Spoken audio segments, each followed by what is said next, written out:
Alrighty folks, we're going to try something where I just record a video of me solving a problem or two, and hopefully that is helpful. So what I'm going to start with today is I'm going to do a torque problem. So I am looking at the Unit 5 review that is posted on Google Classroom and is also in your packets. But so looking at that, I look at number 1, which says calculate the torque in Newton meters that a diving board that a cabinet, and that's a typo, that a cabinet experiences when a student applies a 3 Newton force on the door at a point 0.45 meters from the hinge. So I'm going to use the guess method. I'm going to start with listing my givens. So my first given that they tell me is that the force is 3 newtons. I know that because it is in the measurements of newtons, and I know newtons tell me it's a force. So the force is 3 newtons.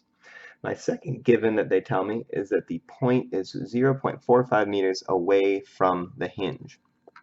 That is what we call our radius. We call it that because if the door were to be rotating around its hinge, it would be rotating in a circular path. So the distance from the hinge to the door is the radius. So if a 3 Newton force is applied at a 0.45 meter radius, and it's asking us about the torque. The torque is represented by that Greek letter tau. It looks like a T. The equation we'll just simply use is that tau is equal to R times F. So we will substitute that in, and we'll say the torque is equal to the radius, 0.45 meters, times the force, 3 newtons. We put into our calculator, and I've got here an app that looks like a calculator, but it's not coming up as great on the screen. But 0.45 times 3, and I get 1.35.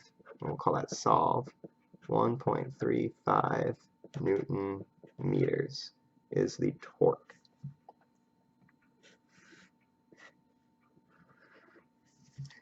And honestly, that's it. Torque is hopefully pretty simple. So use that as an example. I will also upload a PDF of this, and hopefully you're able to answer 2 through 4 of the torque questions.